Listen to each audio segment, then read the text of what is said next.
Hello friends, welcome to Ravindra's 24x7 learning app and Adda 24x7।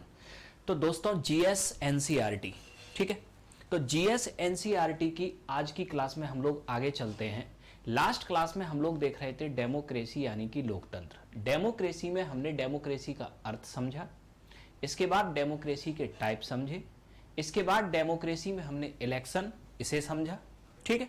इसके बाद में नेक्स्ट अब आगे देखें, डेमोक्रेसी में आगे हमने देखा कि गवर्नेंस सिस्टम, शासन प्रणाली कितने प्रकार की होती है। और इसके बाद में अब आज की क्लास में हम समझते हैं कि डेमोक्रेसी में आपके कंसंट्रेशन ऑफ पावर यानी कि शक्ति संकेंद्रण, ठीक। कंसंट्रेशन ऑफ पावर का मतलब आपके शक्तियां कहां हैं, ठीक। शक्तियां आपके केंद्र के पास हैं या शक्तियां राज्य के पास हैं, ठीक है। तो कंसंट्रेशन ऑफ पावर का मतलब पावर कहां वेस्टेड है, शक्तियां हैं कहां, शक्तियां सेंटर के पास हैं या शक्तियां स्टेट के पास हैं। इस आधार पर डेमोक्रेसी के अंदर फिर दो सिस्टम हो सकते हैं, या तो किसी देश में आपके होगा फेडरल सिस्टम, ठीक, या फिर किसी देश में होगा आपके यूनिटरी सिस्टम। फेडरल सिस्टम यानी कि संघात्मक व्यवस्था और यूनिटरी सिस्टम यानी कि एकात्मक व्यवस्था, ठीक है। तो अब हम यहां आज की क्लास में आपके ये समझते हैं कि फेडरल सिस्टम आपके क्या होता है और यूनिटरी सिस्टम क्या होता है। किस देश में आपके फेडरल सिस्टम है, किस देश में यूनिटरी सिस्टम है, और भारत के अंदर दोनों में से कौन सा सिस्टम है, ठीक है। तो federal system and unitary system, तो यहां हमने देखा आपके किस आधार पर हैं ये दोनों सिस्टम, कंसंट्रेशन ऑफ पावर यानी कि शक्ति संकेंद्रण के आधार पर। किस आधार पर? शक्ति संकेंद्रण के आधार पर, ठीक है। तो अब यहां सबसे पहले सरल भाषा में समझना कि फेडरल सिस्टम और यूनिटरी सिस्टम आपके है क्या।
तो सबसे पहले तो हम आपके सरल भाषा में सिंपल इतना समझते हैं आपके कि फेडरल सिस्टम हम किसे कहते हैं और यूनिटरी सिस्टम हम किसे कहते हैं, ठीक है।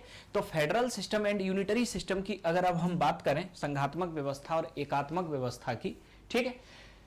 तो किसी भी देश में आपके क्या होता है, एक होती है केंद्र सरकार और एक होती है राज्य सरकार, ठीक है। सिंपल तरीके से समझ लेना, जब किसी देश में आपके सेंटर और स्टेट यानी कि केंद्र और राज्य के बीच में डिस्ट्रीब्यूशन ऑफ पावर यानी कि शक्तियों का विभाजन होता हो, ठीक है। यानी कि केंद्र के द्वारा कुछ शक्तियां किसको दे दी जाती हो, राज्य को, ठीक है। राज्य को जो शक्तियां दी जाती हैं उन पर राज्य स्वतंत्र रूप से कार्य कर सके, कुछ शक्तियां केंद्र अपने पास रख लेगा, इस पर केंद्र स्वतंत्र रूप से काम करेगा। तो जब किसी देश में केंद्र और राज्य दोनों के बीच में आपके पावर का डिस्ट्रीब्यूशन होता हो तो उस देश के अंदर हमेशा होगा फेडरल सिस्टम। यह सिस्टम क्या कहलाता है, फेडरल सिस्टम यानी कि संघात्मक व्यवस्था। तो संघात्मक व्यवस्था से आपका तात्पर्य क्या हुआ, distribution of power between centre and state, केंद्र एवं राज्य के बीच शक्तियों का विभाजन। अब इसके बाद में दूसरा समझना यूनिटरी सिस्टम।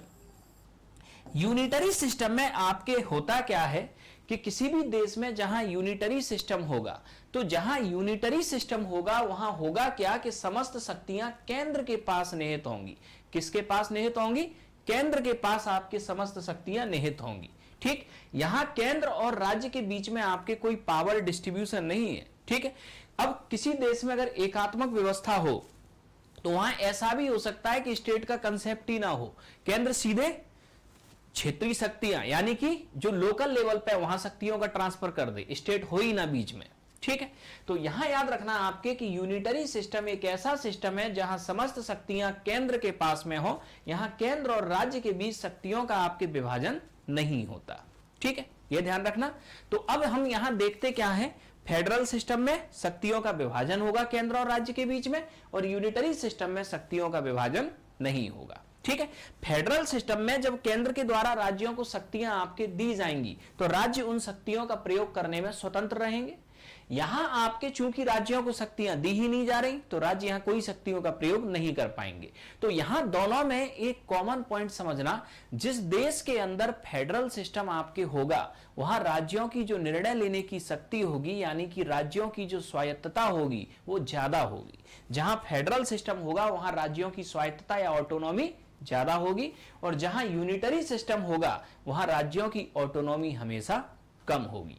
ठीक है, तो आपने यहां कॉमन प्रोविजन क्या देखा कि जहां कहीं भी आपके फेडरल सिस्टम होगा वहां स्टेट्स की ऑटोनॉमी ज्यादा होगी, और जहां कहीं भी यूनिटरी सिस्टम होगा वहां स्टेट्स की ऑटोनॉमी कम होगी। ठीक है, अब यहां हम डिटेल में समझते हैं कि किसी देश में अगर फेडरल सिस्टम है तो उस देश में कौन कौन सी विशेषताएं होना जरूरी है, और किसी देश में अगर यूनिटरी सिस्टम है तो वहां कौन कौन सी विशेषताएं होना जरूरी है। ठीक है,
तो फेडरल सिस्टम यानी कि संघात्मक व्यवस्था,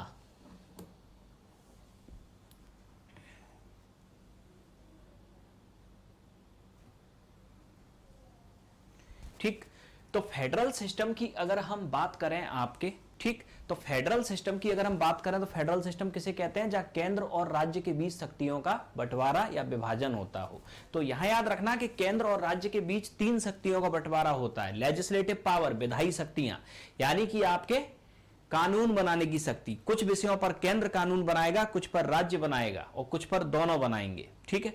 इसके बाद में दूसरी एडमिनिस्ट्रेटिव पावर, कार्यकारी शक्ति, ठीक, कुछ विषयों पर केंद्र अपनी एग्जीक्यूटिव पावर रखेगा, कुछ पर राज्य रखेंगे, कुछ पर दोनों, ठीक है। इसके अलावा आपके रेवेन्यू पावर, ठीक है, रेवेन्यू पावर का मतलब कुछ टैक्स केंद्र लेगा, कुछ राज्य लेंगे और कुछ दोनों, ठीक है। तो यहां आपकी पावर कौन सी होती है, 3 पावर आपके होती हैं, ठीक। एक कानून बनाने की शक्ति, लेजिस्लेटिव पावर, एक कानून को लागू करने की शक्ति, एग्जीक्यूटिव या एडमिनिस्ट्रेटिव पावर, और एक आपके राजस्व यानी कि फाइनेंशियल पावर, वित्तीय शक्ति, ठीक है। वित्तीय शक्ति में आपके क्या होगा कि कौन कौन से टैक्स केंद्र लेगा, कौन कौन से राज्य लेगा, ठीक। इन सब का बंटवारा हो जाता है किसमें, फेडरल सिस्टम में, ठीक। तो अब यहां फेडरल सिस्टम की कुछ विशेषताएं अब हम समझ लें। अगर किसी देश में फेडरल सिस्टम है तो वहां आपके कुछ कॉमन विशेषताएं होंगी, ठीक है, कुछ कॉमन विशेषताएं होंगी आपके, क्या होगी, ठीक है। अब नेक्स्ट आगे, अब फेडरल सिस्टम की अगर अब हम बात करें, ठीक, तो फेडरल सिस्टम में आपकी सबसे पहली विशेषता होती है रिटन एंड सुप्रीम कॉन्स्टिट्यूशन, के उस देश के अंदर एक लिखा हुआ और एक सर्वोच्च संविधान हो, ठीक है। तो फेडरल सिस्टम में सबसे पहली विशेषता रिटन एंड सुप्रीम कॉन्स्टिट्यूशन, यानी कि देश के अंदर आपके क्या हो, एक लिखा हुआ और एक सर्वोच्च संविधान हो, ठीक है। यानी कि कॉन्स्टिट्यूशन रिटन हो और वो कॉन्स्टिट्यूशन उस देश में आपके सुप्रीम हो। सुप्रीम से आपके तात्पर्य क्या है, सुप्रीम से आपके तात्पर्य यह है कि उस देश के अंदर लेजिस्लेटिव, एग्जीक्यूटिव और जुडिशरी तीनों कॉन्स्टिट्यूशन से नीचे हैं और कॉन्स्टिट्यूशन के दायरे में रहकर तीनों ही आपके कार्य करें, ठीक है। इसके बाद में याद रखना आपके कि फेडरल सिस्टम में आपके हमेशा होगी इंडिपेंडेंट जुडिशरी। इंडिपेंडेंट जुडिशरी से आपके तात्पर्य यह है, ठीक, क्या है इंडिपेंडेंट जुडिशरी से तात्पर्य, इंडिपेंडेंट जुडिशरी से आपके तात्पर्य यह है कि उस देश में जो आपके जुडिशरी यानी कि न्यायपालिका है उसके ऊपर किसी का भी कोई इंटरफियर यानी कि हस्तक्षेप ना हो, ठीक है। यानी कि जुडिशरी यानी न्यायपालिका के ऊपर किसी का भी कोई आपके क्या ना हो, हस्तक्षेप ना हो, ठीक। इसके बाद में नेक्स्ट याद रखना, फेडरल सिस्टम में हमेशा आपके होगी 12 गवर्नमेंट, 12 गवर्नमेंट, ठीक, यानी कि दोहरी सरकार। दोहरी सरकार से आपके तात्पर्य कि सेंटर में आपके अलग और स्टेट में आपके अलग। तो फेडरल सिस्टम में आपके हमेशा होगी 12 गवर्नमेंट यानी कि दोहरी सरकार, यानी कि सेंटर में आपके अलग गवर्नमेंट और स्टेट में आपके अलग गवर्नमेंट, ठीक। यानी कि केंद्र सरकार अपनी अलग कार्य करेगी और राज्य सरकार अपना अलग कार्य करेगी, ठीक है। इसके बाद में नेक्स्ट याद रखना, फेडरल सिस्टम में अगली आपकी खास विशेषता जो होती है वो आपकी ये होती है कि फेडरल सिस्टम में आपके संविधान में ही ये आपके लिख दिया जाएगा कि आपके शक्तियां कौन कौन सी केंद्र के पास हैं और कौन कौन सी राज्य के पास हैं और किन शक्तियों का उपयोग दोनों मिलकर करेंगे। यानी कि सेंटर और स्टेट के बीच में आपके पावर का जो डिस्ट्रीब्यूशन होगा वो कॉन्स्टिट्यूशनल डिस्ट्रीब्यूशन होगा, constitutional distribution of power between centre and state. यानी कि केंद्र और राज्य के बीच शक्तियों का जो आपके विभाजन होगा वो संवैधानिक शक्तियों का विभाजन होगा। यानी कि उसे संविधान में ही आपके लिख दिया जाएगा कि कौन कौन सी शक्तियां आपके केंद्र के पास होंगी और कौन कौन सी शक्तियां आपके राज्य के पास होंगी। ये दूसरा आपके पॉइंट देखा आपने। अब यहां आपके शक्तियों के विभाजन के लिए आपके कॉन्स्टिट्यूशन में आपकी 3 लिस्ट बनाई जाएंगी। कौन कौन सी 3 लिस्ट, यानी कि 3 कागज बनाए जाएंगे। एक कागज को बोलेंगे हम यूनियन लिस्ट। यूनियन लिस्ट में जो हमने विषय लिख लिए उन पर कानून बनाएगा सेंटर। दूसरे कागज को हम बोलेंगे स्टेट लिस्ट, इसमें जो विषय हमने लिख लिए उस पर कानून बनाएगा स्टेट। तीसरे हम पेज पे लिख लेंगे आपके वे विषय जिन पर केंद्र और सरकार, केंद्र और राज्य दोनों को कानून बनाना है, इसे बोलेंगे हम कंकरेंट लिस्ट, ठीक है, तो यहां याद रखना कि संविधान में ही आपके 3 लिस्ट का निर्माण होगा, यूनियन लिस्ट, स्टेट लिस्ट और कंकरेंट लिस्ट। यूनियन लिस्ट में आपके वे विषय रखे जाएंगे जिन पर सेंटर कानून बनाता है, और स्टेट लिस्ट में आपके वे विषय जिन पर स्टेट कानून बनाता है, और कंकरेंट लिस्ट में आपके जो विषय होंगे उस पर सेंटर प्लस स्टेट दोनों आपके क्या बनाएंगे, एक्ट बनाएंगे। ठीक है, तो कंकरेंट लिस्ट में आपके जो सब्जेक्ट होंगे उन पर सेंटर और स्टेट दोनों एक्ट बनाएंगे। ठीक, अब हम आते हैं इससे आगे। अब नेक्स्ट आप अगली विशेषता समझना फेडरल सिस्टम की। फेडरल सिस्टम में हमने आपके देखा क्या, फेडरल सिस्टम में हमने देखा ये कि संघ सूची यानी कि वे विषय जिन पर केंद्र कानून बनाएगा, राज्य सूची जिन पर राज्य कानून बनाएगा, और कंकरेंट लिस्ट यानी समवर्ती सूची जिन पर दोनों कानून बनाएंगे। लेकिन अगर फिर भी कोई विषय ऐसा है जो इन तीनों में से किसी भी लिस्ट में नहीं दिया हो, उस विषय को हम बोलते हैं रेसिडुअल पावर यानी कि अवशिष्ट शक्तियां। अवशिष्ट शक्तियां यानी कि आपके वे विषय जो इन तीनों में से किसी भी लिस्ट में नहीं है उन्हें कहेंगे हम अवशिष्ट शक्तियां। अगर ऐसा कोई विषय है जो तीनों में से कहीं भी नहीं दिया है तो उस विषय पर कानून बनाने की जो शक्ति होगी वो किसके पास आपके होगी यहां। ठीक, तो फेडरल सिस्टम में आपके उस विषय पर कानून बनाने की जो शक्ति होगी, ठीक, वो होगी आपके स्टेट के पास। इसको थोड़ा सा चेंज कर लेना, फेडरल सिस्टम में कानून बनाने की जो शक्ति होगी वो आपके किसके पास होगी, स्टेट के पास।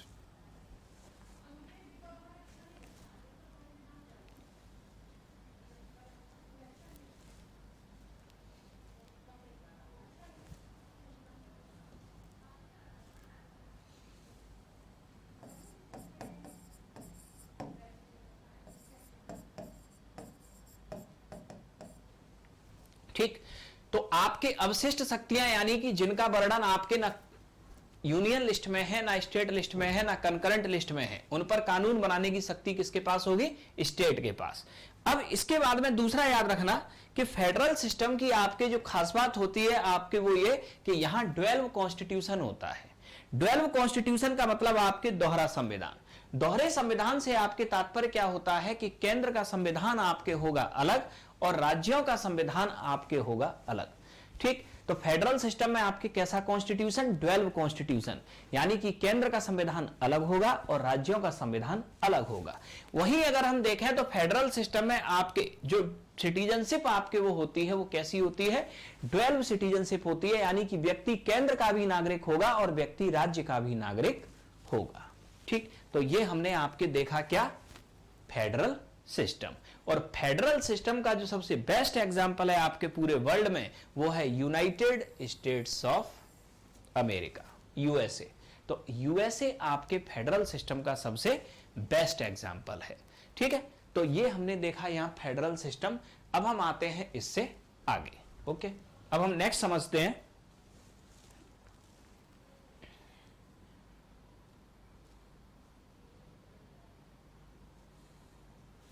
अगला सिस्टम, यूनिटरी सिस्टम।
तो नेक्स्ट अब हम आते हैं आगे,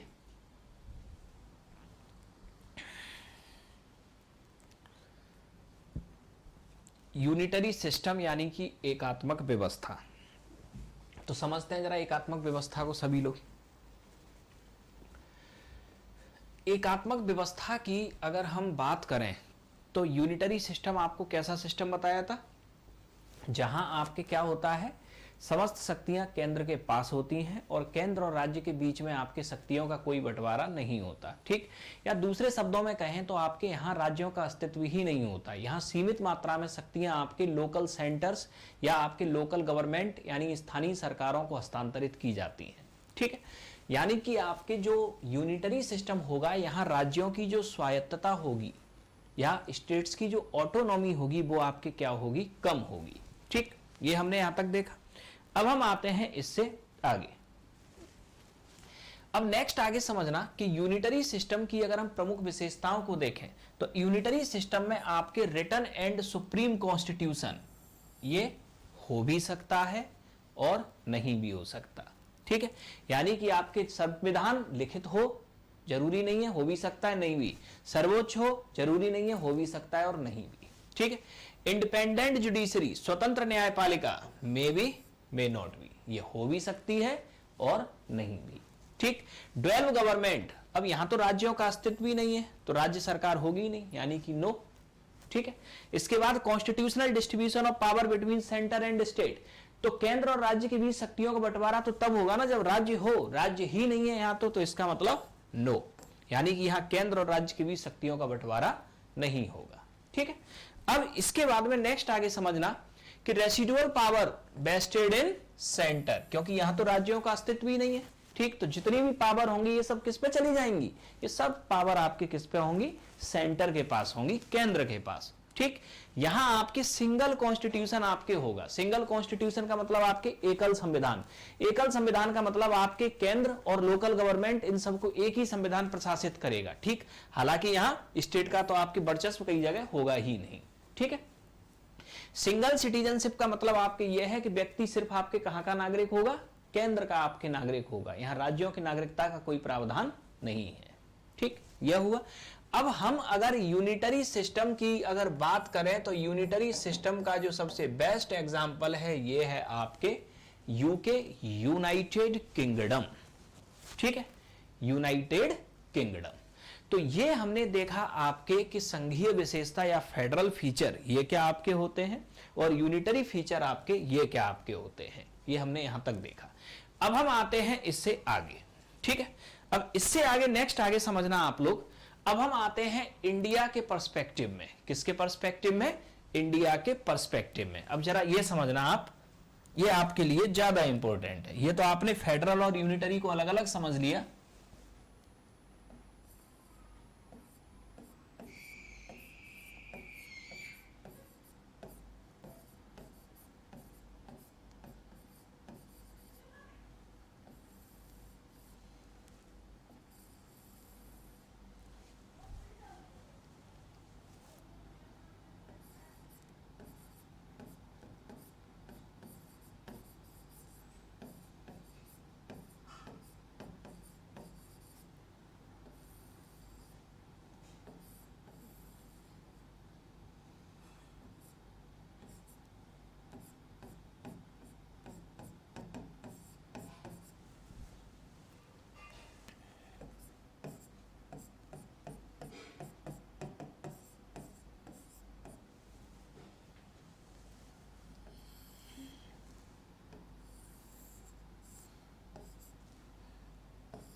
समझना अब इससे आगे।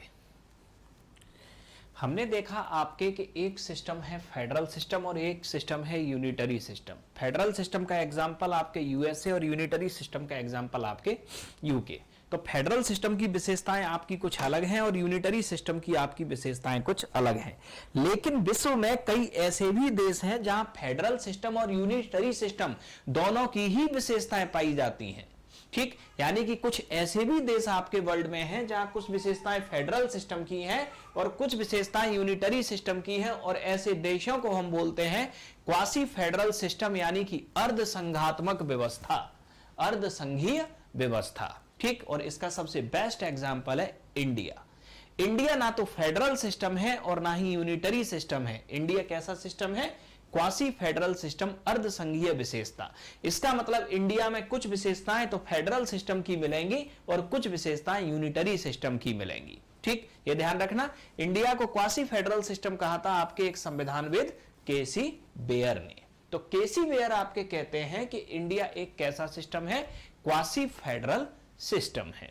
ठीक है, अब आते हैं हम इससे आगे। ये हमने यहां तक देखा। ठीक, तो नेक्स्ट आगे समझना। तो अब हम यहां ये देखेंगे कि इंडिया के अंदर कौन कौन सी विशेषताएं आपके फेडरल सिस्टम की हैं और इंडिया के अंदर कौन कौन सी विशेषताएं आपके किसकी हैं? यूनिटरी सिस्टम की हैं। ठीक है,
तो सबसे पहले अगर हम भारत के अंदर आपके देखें, ठीक है, तो सबसे पहले भारत के अंदर अगर हम देखें तो भारत के अंदर आपके है क्या सिस्टम? भारत के अंदर आपके कुछ जो विशेषताएं हैं वो हैं आपकी कैसी विशेषताएं? संघीय विशेषताएं, यानी कि फेडरल फीचर। तो भारत के अंदर कौन कौन से आपके फेडरल फीचर हैं समझें ऐसे हम। पहला, रिटन एंड सुप्रीम कॉन्स्टिट्यूशन, लिखित एवं सर्वोच्च संविधान, ये भारत के अंदर है, बिल्कुल है। ठीक, ये फेडरल फीचर है। दूसरा, इंडिपेंडेंट जुडिशरी, यानी स्वतंत्र न्यायपालिका। क्या स्वतंत्र न्यायपालिका आपके भारत के अंदर है? हां, बिल्कुल भारत के अंदर है। ठीक, इसके बाद में याद रखना 12 गवर्नमेंट, यानी कि सेंटर में अलग गवर्नमेंट, स्टेट में अलग गवर्नमेंट, क्या ये भारत के अंदर है? बिल्कुल, ये भी भारत के अंदर है। ठीक, next, constitutional distribution of power between centre and state, यानी कि केंद्र और राज्य के बीच, ठीक, शक्तियों का आपके कैसा विभाजन? संवैधानिक विभाजन। इसके लिए आपके संविधान में ही आपके यूनियन लिस्ट, स्टेट लिस्ट और कंकरेंट लिस्ट, संघ सूची, राज्य सूची और समवर्ती सूची, इसकी व्यवस्था की गई है। यह विशेषता भी एक फेडरल विशेषता है, यानी संघीय विशेषता है, और यह भी भारत के अंदर है। तो हमने यहां देखा क्या कि यह भारतीय संविधान की कौन सी विशेषता है? फेडरल, यानी कि संघीय विशेषता। अब हम ये देखते हैं कि भारतीय संविधान के अंदर आपके वे कौन सी विशेषताएं हैं जो यूनिटरी फीचर है, यानी कि एकात्मक विशेषताएं, क्योंकि भारतीय संविधान है क्या आपके फेडरल और यूनिटरी सिस्टम दोनों का मिक्सचर है। ठीक, अब हम यूनिटरी फीचर को समझते हैं।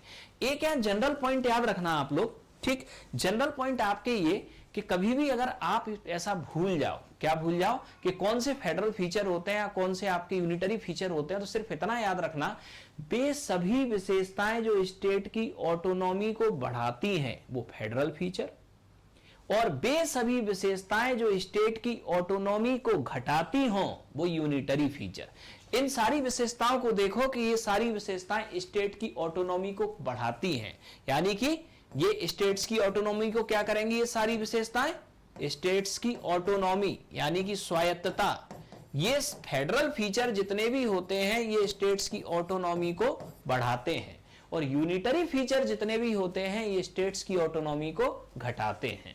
ठीक है, ये ध्यान रखना। जहां आपके होगा क्या, स्टेट्स की ऑटोनॉमी आपके ज्यादा, इसका मतलब जहां राज्य मजबूत होंगे वो फेडरल फीचर, और जहां केंद्र मजबूत होगा वो यूनिटरी फीचर्स। अलग शब्दों में और समझें, जहां आपके स्टेट्स में आपके पावर बढ़ रही हो वो आपके फेडरल फीचर, और जहां सेंटर में पावर बढ़ रही हो वो यूनिटरी फीचर। एक कॉमन डिवीजन है, याद रखना। ठीक, अब हम देखते हैं आपके unitary features in India, Bharat की आपके एकात्मक विशेषताएं।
तो अब हम नेक्स्ट आपके ये देखते हैं, ठीक, क्या देखते हैं कि इंडियन कॉन्स्टिट्यूशन के अंदर आपके कौन कौन से आपके यूनिटरी फीचर यानी कि आपके एकात्मक विशेषताएं पाई जाती हैं। ठीक है, तो इंडियन कॉन्स्टिट्यूशन के अंदर कौन कौन से आपके यूनिटरी फीचर पाए जाते हैं।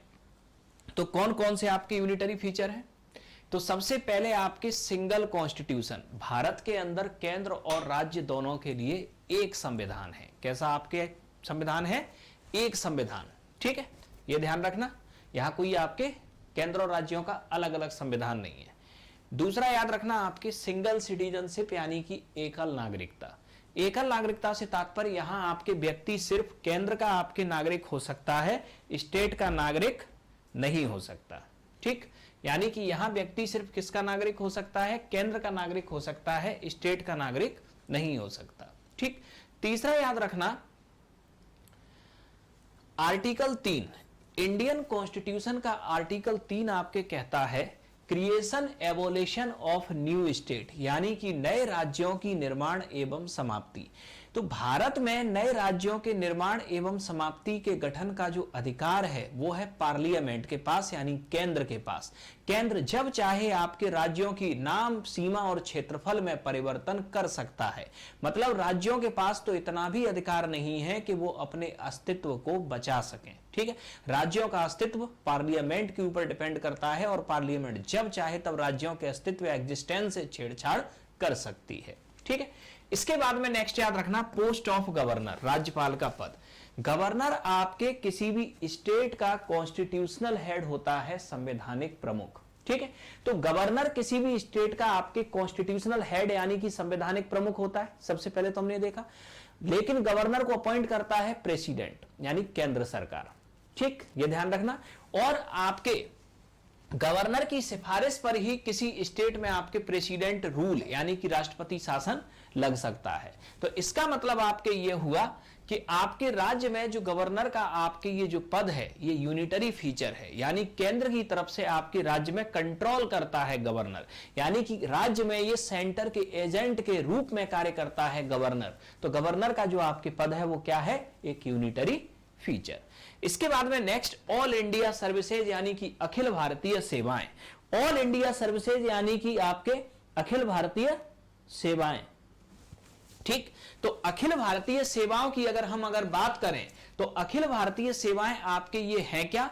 अखिल भारतीय सेवाएं आपके बेसिकली ये सेंट्रल के द्वारा आपके रिक्रूट और ट्रेंड सर्विसेज हैं और इनके मेंबर्स स्टेट में अपनी सेवाएं आपके प्रदान करते हैं। ठीक है, अब नेक्स्ट यहां आगे याद रखना all India services IAS, IPS and IFS. ठीक है, तो ये सेवाएं आपके इनके जो सदस्य होते हैं इनकी आपकी खास बात क्या है कि इन सेवाओं के जो सदस्य हैं, ठीक, वो आपके राज्यों में अपनी सेवाएं देते हैं, स्टेट कैडर में अपनी सेवाएं देते हैं और इनके ऊपर जो आपके अंतिम नियंत्रण होता है वो केंद्र सरकार का होता है। मतलब राज्य सरकार आईएएस, आईपीएस और आईएफएस को आपके सस्पेंड कर सकती है, ठीक, और इनका ट्रांसफर कर सकती है, लेकिन सर्विस से रिमूव करने का राइट आपके राज्य सरकार को नहीं होता। सर्विस से रिमूव करने का इनको जो अधिकार होगा वो आपके सिर्फ और सिर्फ सेंटर गवर्नमेंट को होगा, यानी केंद्र सरकार को। ठीक है, और ये केंद्र की सर्विसेज के रूप में या केंद्र की ओर से राज्यों में हमेशा अपना कंट्रोल बनाए रखते हैं। ठीक है, ये ऑल इंडिया सर्विसेज आपके क्या है? यूनिटरी सिस्टम का फीचर।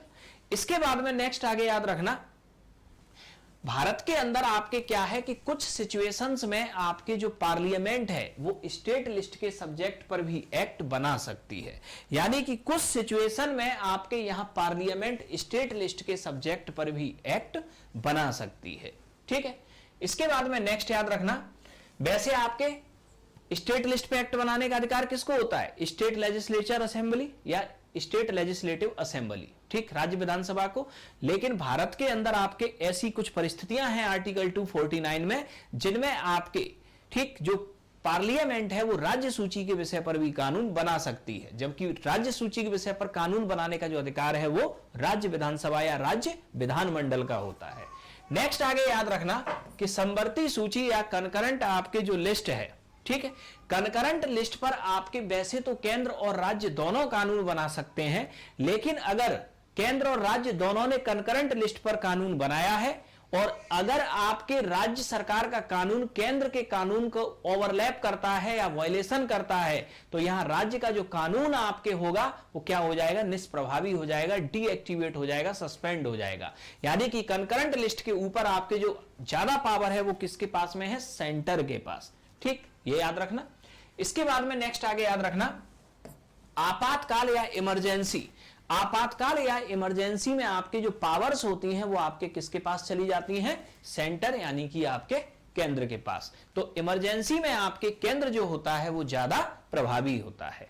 तो यहां हमने आपके ये देखा कि कौन कौन सी आपके फेडरल फीचर्स इंडिया के अंदर पाए जाते हैं और कौन कौन से आपके यूनिटरी फीचर्स इंडिया के अंदर पाए जाते हैं। ठीक, तो चूंकि इंडिया के अंदर फेडरल और यूनिटरी दोनों ही फीचर्स का आपके समावेशन है, इसीलिए इंडिया को हम कहते हैं एक क्वासी फेडरल सिस्टम, अर्ध संघीय व्यवस्था। अब यहां आप लोग याद रखना कि भारत आपके, ठीक है, एक ऐसा देश है जो सामान्य स्थिति में तो फेडरल सिस्टम की तरह कार्य करता है, लेकिन इमरजेंसी की सिचुएशन में ये यूनिटरी सिस्टम की तरह कार्य करने लगता है। तो भारत एक कैसा देश है जो सामान्य स्थिति में तो आपके फेडरल सिस्टम की तरह वर्क करता है, लेकिन इमरजेंसी सिचुएशन में आपके ये यूनिटरी सिस्टम की तरह कार्य करने लगता है। ठीक, ये ध्यान रखना। तो ये है आपके क्या, कंसंट्रेशन ऑफ पावर, लोकतंत्र में शक्तियों का संकेंद्रण। ठीक है, तो ये हमने आपके एक बेसिक समझा अभी तक। ठीक, कि स्टेट किसे कहते हैं, गवर्नमेंट किसे कहते हैं, आपके गवर्नमेंट के टाइप कितने होते हैं, डेमोक्रेसी क्या होता है, डेमोक्रेसी में आपके गवर्नेंस सिस्टम और आपके कंसंट्रेशन ऑफ पावर क्या होता है। तो ये आपके जो कंसेप्ट थे ये आपको पॉलिटी को समझने के लिए जरूरी थे। अब हम आते हैं अपने भारत के ऊपर। अब हम एक एक करके यहां यह समझेंगे कि भारत में किस तरह से आपकी सेंटर गवर्नमेंट आपके कार्य करती है और उसका गठन होता है, किस तरह से स्टेट गवर्नमेंट और किस तरह से लोकल गवर्नमेंट, यानी कि हम गवर्नमेंट के तीनों टायर का एक प्रैक्टिकल सिस्टम समझेंगे। और इस पूरे सिस्टम को समझने के बाद हम पॉलिटी के सारे बेसिक फीचर से अवेयर हो चुके होंगे, फिर हम एंट्री करेंगे इंडियन कॉन्स्टिट्यूशन के अंदर। ठीक, तो नेक्स्ट अब हम देखते हैं आपके गवर्नमेंट के तीनों टीयर।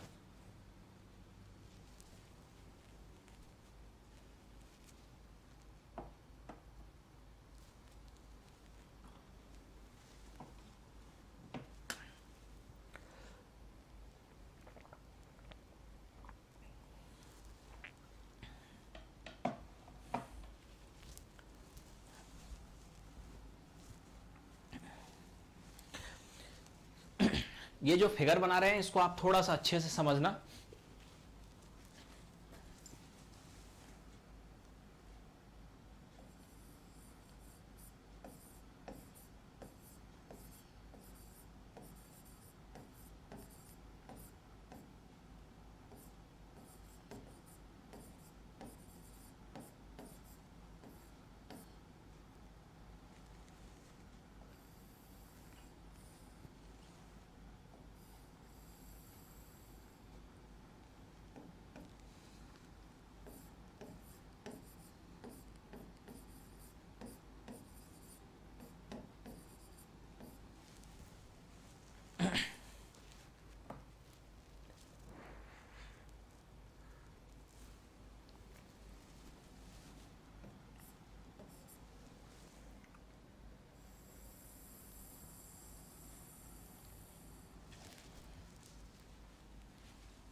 तो इस फिगर को आप जरा देख लें डिटेल में। पूरा का पूरा जो आपके केंद्र सरकार का जो सिस्टम है, यानी कि आपके सेंटर गवर्नमेंट का आपके जो पूरा का पूरा जो सिस्टम है वो इस फिगर में आपके दिया गया है। ठीक है, कि कैसे आपके केंद्र सरकार आपके कार्य करती है। ठीक, तो समझ लें जरा इस फिगर को। तो समझना, गवर्नमेंट, सेंटर, केंद्र सरकार। ठीक, सरकार के आपके तीन पिलर, पहला लेजिस्लेटिव, दूसरा एग्जीक्यूटिव, तीसरा जुडिशरी। ठीक है, अब लेजिस्लेटिव यानी कि आपकी ये जो विधायिका है, ठीक है, इस विधायिका को भारत में हम कहते हैं क्या? पार्लियामेंट।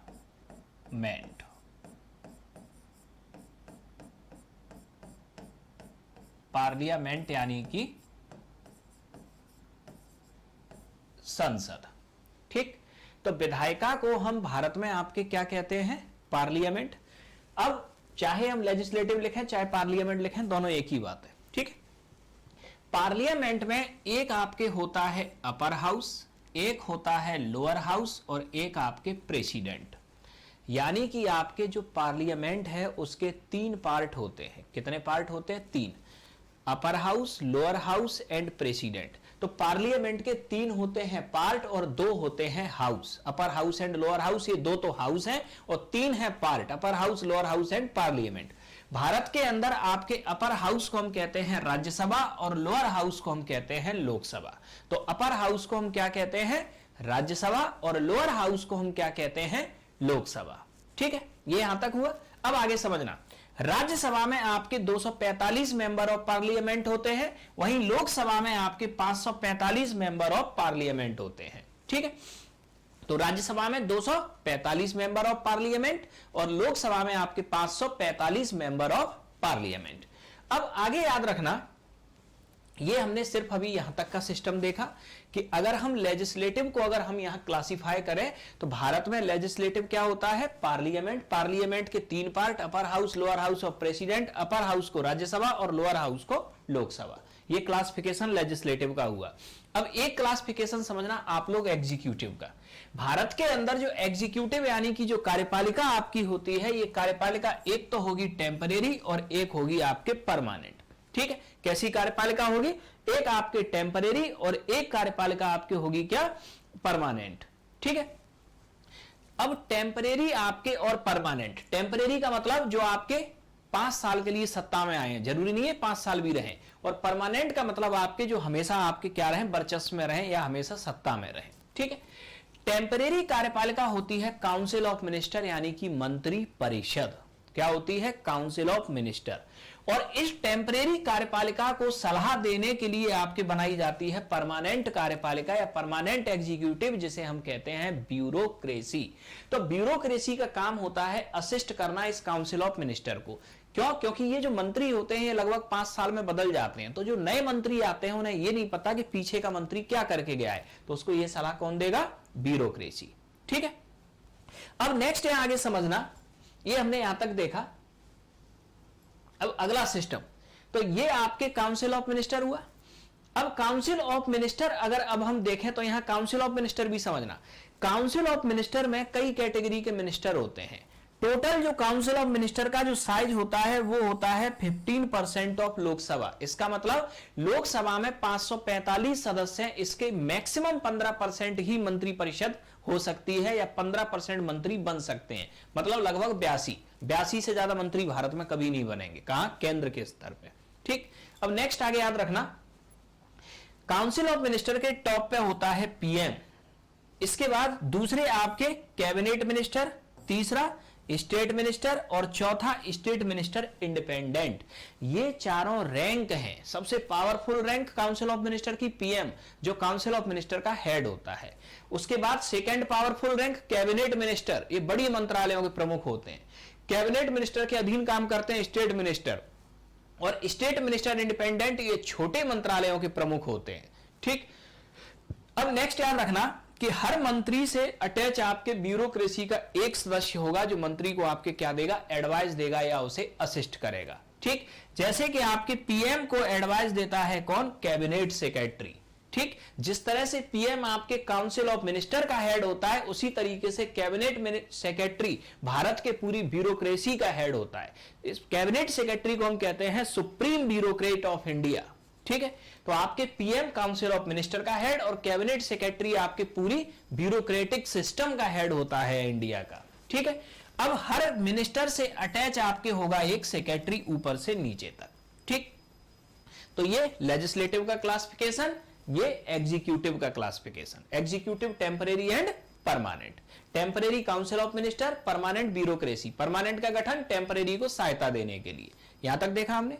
ठीक, काउंसिल ऑफ मिनिस्टर जो टेम्परेरी है उसका साइज 15% ऑफ लोकसभा हो सकता है। ठीक है, ये बाकी का ब्यूरोक्रेसी हुई। अब आते हैं हम इससे आगे। अब इससे आगे नेक्स्ट अब हम आगे समझें। ठीक है, देखना अब देश के अंदर आपके ये पूरा सिस्टम चलता कैसे है, अब हम इस सिस्टम को समझते हैं। तो देश के अंदर आपके ये पूरा सिस्टम चलता आपके ऐसे है कि ये है आपके भारत की जनता। जब कभी भी देश में जनरल इलेक्शन होते हैं तो जनरल इलेक्शन हमेशा होता है किसका? लोकसभा का। किसका जनरल इलेक्शन होता है? लोकसभा का। तो लोकसभा का आपके होता है जनरल इलेक्शन, इसमें 545 सीटों के लिए आपके इलेक्शन आपके हुआ। अब जनता ने आपके वोट दिया लोकसभा एमपी के लिए, तो ये इलेक्शन कैसा हुआ? डायरेक्ट इलेक्शन, क्योंकि जनता डायरेक्ट वोट देती है, ठीक है। 545 सीटों में आपके जो मेजॉरिटी पार्टी होगी बहुमत प्राप्त दल। बहुमत प्राप्त दल का मतलब आपके क्या हुआ? जिस पार्टी की आपके लोकसभा में मेजॉरिटी है, ठीक है, इसी को हम बहुमत प्राप्त दल बोले, ठीक है। तो 545 सीट में से जिस पार्टी को सबसे ज्यादा सीट मिलेंगी वही बनाएगी यहां टेम्परेरी एग्जीक्यूटिव यानी कि काउंसिल ऑफ मिनिस्टर। तो काउंसिल ऑफ मिनिस्टर का आपके निर्माण आपके करेगा कौन? काउंसिल ऑफ मिनिस्टर का आपके जो निर्माण है वो करेगी कौन? लोकसभा में बहुमत प्राप्त दल, यानी जो मेजॉरिटी पार्टी होगी लोकसभा में वो काउंसिल ऑफ मिनिस्टर का निर्माण करेगी, ठीक है। अब यहां याद रखना, काउंसिल ऑफ मिनिस्टर को सलाह देने के लिए bureaucracy, council of minister bureaucracy को कंट्रोल करेगी, मतलब मंत्री निर्धारित करेगा उसका सचिव कौन होगा, सेक्रेटरी कौन होगा, ठीक है। अब यहां याद रखना कि जो ब्यूरोक्रेसी होती है ये काउंसिल ऑफ मिनिस्टर के प्रति रेस्पॉन्सिबल होती है, मतलब सचिव को हटाने का अधिकार किसको है? मंत्री को। मंत्री चाहे तो अपने सचिव या सेक्रेटरी को चेंज कर सकता है। फिर काउंसिल ऑफ मिनिस्टर जो पूरी की पूरी रेस्पॉन्सिबल होती है वो होती है लोकसभा के प्रति। किसके प्रति? लोकसभा के प्रति। इसका मतलब आपके क्या हुआ कि अगर पूरी की पूरी काउंसिल ऑफ मिनिस्टर को हटाना है तो ऐसा तभी संभव है जब लोकसभा में नो कॉन्फिडेंस मोशन आ जाए और नो कॉन्फिडेंस मोशन आपके पास हो जाए। तो काउंसिल ऑफ मिनिस्टर को आपके रेस्पॉन्सिबल किसके प्रति? लोकसभा के प्रति, यानी कि इसको आपके हटाने का जो कार्य करेगी वो आपके कौन करेगी? लोकसभा। और लोकसभा के एमपी किसके प्रति रेस्पॉन्सिबल है? जनता के प्रति, क्योंकि लोकसभा के एमपी को हटाने का अधिकार 5 साल बाद किसके पास में है? पब्लिक यानी कि जनता के पास में। जनता चाहे तो लोकसभा के एमपी को हटा सकती है, ठीक है। ये हमने यहां तक देखा। तो ये तो आपने देखा कि किस तरह से ये सिस्टम आपके अटैच हुआ। अब इसके बाद में हम आते हैं दूसरा। अब यहां आपके क्या होता है कि केंद्र में जैसे आपके ये लोकसभा है, राज्यों में वैसे ही होती है स्टेट लेजिस्लेटिव असेंबली, राज्य विधानसभा, ठीक है। अब राज्य विधानसभा के अंदर आपके कौन होते हैं? एमएलए। एमएलए का भी ये डायरेक्ट इलेक्शन होता है जो जनता करती है। अब राज्यों के जो एमएलए हैं ये इनडायरेक्ट इलेक्शन के द्वारा चुनते हैं राज्यसभा के 245 एमपी को। तो अब यहां मेथड समझना, राज्यसभा का इलेक्शन कैसा है? इनडायरेक्ट, क्योंकि यहां जनता वोट नहीं देती, यहां ये एमएलए वोट देते हैं, ठीक। लोकसभा का इलेक्शन कैसा है? डायरेक्ट। राज्य विधानसभा का इलेक्शन कैसा है? डायरेक्ट, यानी यहां जनता डायरेक्ट वोट दे रही है, ठीक। राज्यसभा का कैसा? इनडायरेक्ट, क्योंकि यहां जनता डायरेक्ट वोट नहीं दे रही, ठीक है। अब ठीक इसी तरीके से अगर हम प्रेसिडेंट की बात करें तो प्रेसिडेंट का इलेक्शन इनडायरेक्ट, तो इनडायरेक्ट है तो इसका मतलब पब्लिक वोट नहीं देगी, तो यहां वोट कौन देगा? ये राज्यसभा के एमपी, लोकसभा के एमपी और राज्य विधानसभाओं के एमएलए, ये वोट देंगे आपके किसको? प्रेसिडेंट को। और इस तरह से आपके चलेगा आपके ये पूरा सिस्टम। तो ये भारत के अंदर आपके सेंट्रल गवर्नमेंट यानी कि केंद्र सरकार का पूरा आपके एक सिस्टम है, ठीक है। तो सेंट्रल गवर्नमेंट यानी कि केंद्र सरकार का आपके पास ये पूरा सिस्टम है भारत के अंदर, ठीक, इसे समझ लेना।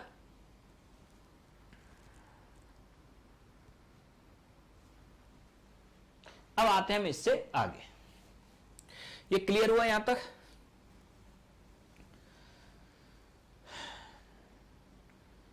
अब नेक्स्ट पॉइंट याद रखना, यहां एक पॉइंट और बताना चाहते हैं। हम कहते हैं कि डेमोक्रेसी में जो सुप्रीम होती है वो कौन होती है? जनता। डेमोक्रेसी में हमेशा सुप्रीम कौन होती है? जनता। अब ये जनता कैसे सुप्रीम होती है समझना।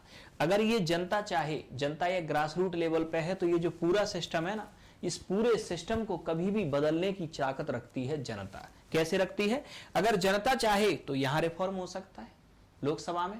लोकसभा में रिफॉर्म हुआ तो एग्जीक्यूटिव में रिफॉर्म होगा, चाहे वो टेम्परेरी हो चाहे वो एग्जीक्यूटिव हो।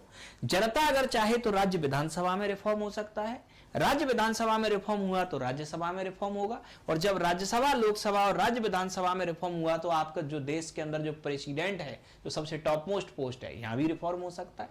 इसका मतलब आपके अगर पब्लिक चाहे तो इस पूरे सिस्टम में रिफॉर्म कभी भी कर सकती है, लेकिन ये रिफॉर्म आपके तब होगा जब जनता एजुकेटेड और अवेयर्ड होगी, ठीक है। और जनता जब आपके डेवलपमेंट के बारे में सोचना शुरू करेगी, ठीक, क्योंकि डेमोक्रेसी के अंदर जो सुप्रीम पावर है पब्लिक, ठीक, इसकी जो सबसे बड़ी पावर होती है वो होती है बैलेट पावर, और जनता को अपनी बैलेट पावर का यूज करना अभी आता नहीं है। तो ये हमने देखा आपके सेंटर गवर्नमेंट का आपके एक स्ट्रक्चर। ठीक है, अब नेक्स्ट, अब हम आते हैं आगे। अब सेंटर गवर्नमेंट के बाद में अब हम देखते हैं आपके स्टेट गवर्नमेंट, ठीक, यानी कि आपके राज्य सरकार। अब राज्य सरकार में कैसे आपके लेजिस्लेटिव, एग्जीक्यूटिव और जुडिशरी आपके वर्क करती हैं। तो नेक्स्ट, स्टेट गवर्नमेंट।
तो ये आपके नेक्स्ट अब हम देखते हैं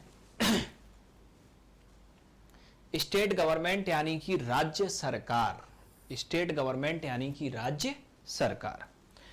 तो अब इसे राज्य सरकार को अब आप लोग जरा डिटेल में समझना, ठीक है। तो स्टेट के अंदर भी आपके क्या होगा, लेजिस्लेटिव, एग्जीक्यूटिव, जुडिशरी यानी कि विधायिका, कार्यपालिका और न्यायपालिका, ये तीन आपके टियर हुए, ठीक है। अब नेक्स्ट, तो स्टेट के अंदर भी आपके लेजिस्लेटिव, एग्जीक्यूटिव और जुडिशरी यानी कि विधायिका, कार्यपालिका और न्यायपालिका। स्टेट के अंदर आपके विधायिका को हम कहते हैं स्टेट लेजिस्लेचर यानी कि राज्य विधानमंडल। क्या कहते हैं इसे हम? स्टेट लेजिस्लेचर यानी कि राज्य विधान मंडल, ठीक। अब नेक्स्ट यहां याद रखना कि ये जो राज्य विधानमंडल है इसके आपके तीन पार्ट होते हैं, upper house, lower house and governor, ठीक। Upper house, lower house and governor, और दो होते हैं house, upper house and lower house. राज्य के अंदर अपर हाउस को कहते हैं लेजिस्लेटिव काउंसिल यानी कि विधान परिषद। अपर हाउस को क्या कहते हैं? लेजिस्लेटिव काउंसिल यानी कि विधान परिषद। इसके मेंबर को बोलते हैं मेंबर ऑफ लेजिस्लेटिव काउंसिल यानी कि एमएलसी, ठीक है। राज्य के अंदर लोअर हाउस को कहते हैं लेजिस्लेटिव असेंबली यानी कि विधानसभा, ठीक है। और इसके सदस्य को बोलते हैं मेंबर ऑफ लेजिस्लेटिव असेंबली यानी कि विधायक, ठीक है। अब यहां याद रखना, भारत के अंदर लेजिस्लेटिव असेंबली यानी कि विधानसभा ये भारत के सभी राज्यों में है, और राज्यों के अलावा आपके दिल्ली, पांडिचेरी और आपके कश्मीर, ठीक है, ये तीन यूनियन टेरिटरी में है, ठीक, ये ध्यान रखना। इसके बाद में नेक्स्ट याद रखना, लेजिस्लेटिव काउंसिल भारत के सभी राज्यों में नहीं है, यानी कि आपके जो राज्य विधानमंडल का जो अपर हाउस है वो आपके सभी राज्यों में नहीं है, ये भारत के सिर्फ 6 राज्यों में है। किन 6 राज्यों में है? यूपी, बिहार, महाराष्ट्र, आंध्र प्रदेश, कर्नाटक और तेलंगाना। प्रेजेंट में आपके इन 6 स्टेट में है, ठीक। अब यहां नेक्स्ट याद रखना, भारत के राज्यों के अंदर विधान परिषद का जो गठन किया जाता है वो आर्टिकल 169 के अकॉर्डिंग राज्य विधानसभा करती है, ठीक है। इसको डिटेल में हम आगे देखेंगे, अभी सिर्फ इतना समझना है। तो लेजिस्लेटिव काउंसिल सिर्फ 6 स्टेट में है। आर्टिकल 169 के तहत इसका गठन या इसकी समाप्ति विधानसभा के द्वारा आपके की जाती है, ठीक। और लेजिस्लेटिव काउंसिल के अंदर जो इलेक्शन की मेथड है मेंबर की, डायरेक्ट इलेक्शन मतलब जनता भी भेजती है, इनडायरेक्ट इलेक्शन जनता के प्रतिनिधि भी भेजते हैं, और कुछ सदस्यों को आपके गवर्नर नॉमिनेट करता है यानी राज्यपाल मनोनीत करता है, ठीक। वहीं अब आपके हम आते हैं लेजिस्लेटिव असेंबली। लेजिस्लेटिव असेंबली के लिए हमेशा कैसा इलेक्शन होगा? डायरेक्ट इलेक्शन, ठीक है। अब राज्य के अंदर जब कभी भी लेजिस्लेटिव असेंबली का इलेक्शन होगा तो लेजिस्लेटिव असेंबली में जो मेजॉरिटी पार्टी होगी वही यहां बनाएगी टेम्परेरी एग्जीक्यूटिव, मतलब council of minister. Council of minister के टॉप पे यहां होगा सीएम, ठीक, चीफ मिनिस्टर, फिर कैबिनेट मिनिस्टर, स्टेट मिनिस्टर और state minister independent. Council of minister का मैक्सिमम साइज होगा 15% ऑफ लेजिस्लेटिव असेंबली, यानी कि लेजिस्लेटिव असेंबली का कितने परसेंट? 15%। ये मैक्सिमम साइज आपके हुआ। काउंसिल ऑफ मिनिस्टर को असिस्ट करेगी यहां भी आपके ब्यूरोक्रेसी, ठीक। यहां आपके सीएम को एडवाइस देगा कौन? Chief secretary. तो स्टेट के अंदर सीएम काउंसिल ऑफ मिनिस्टर का हेड और चीफ सेक्रेटरी स्टेट की पूरी ब्यूरोक्रेसी का हेड, ठीक। तो स्टेट के अंदर सुप्रीम ब्यूरोक्रेट होगा चीफ सेक्रेटरी, ठीक, ये ध्यान रखना। फिर हर मंत्री से अटैच आपके क्या होता जाएगा? एक सेक्रेटरी होता जाएगा। हर मंत्री से अटैच आपके क्या होता जाएगा? एक सेक्रेटरी आपके होता जाएगा, ठीक है। अब नेक्स्ट आगे आते हैं। अब इसके आगे अब हम आगे क्या देखते हैं, यहां भी आपके जो ब्यूरोक्रेसी होगी वो किसके प्रति रेस्पॉन्सिबल होगी? काउंसिल ऑफ मिनिस्टर के प्रति, ठीक।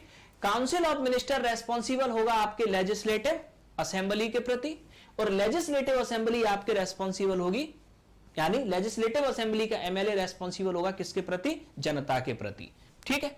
यहां आपके लेजिस्लेटिव काउंसिल, यहां डायरेक्ट, इनडायरेक्ट और नॉमिनेशन के तहत इलेक्शन होगा, इसे हम डिटेल में आगे देखेंगे, अभी हम सिर्फ यहां इंट्रोडक्शन लेंगे।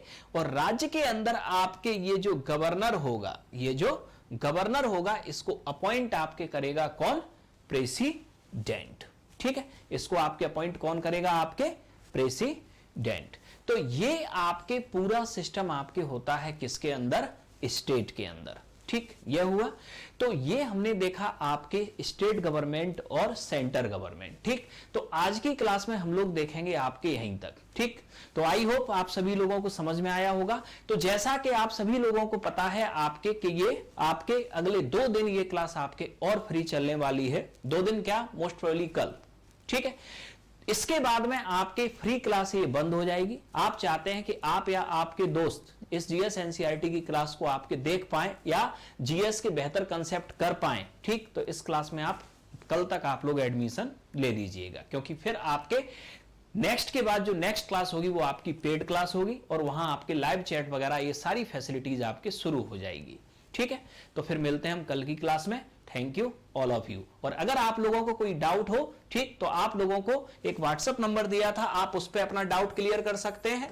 कोई भी आपको डाउट हो क्लास से रिलेटेड, और या फिर आप क्लास स्टार्ट होने से पहले, ठीक, जिनको आपके चैट की फैसिलिटी मिली हुई है वो चैट की फैसिलिटी पे आपके क्या कर सकते हैं, अपने डाउट को क्लियर कर सकते हैं। तो मिलते हैं कल। Thank you.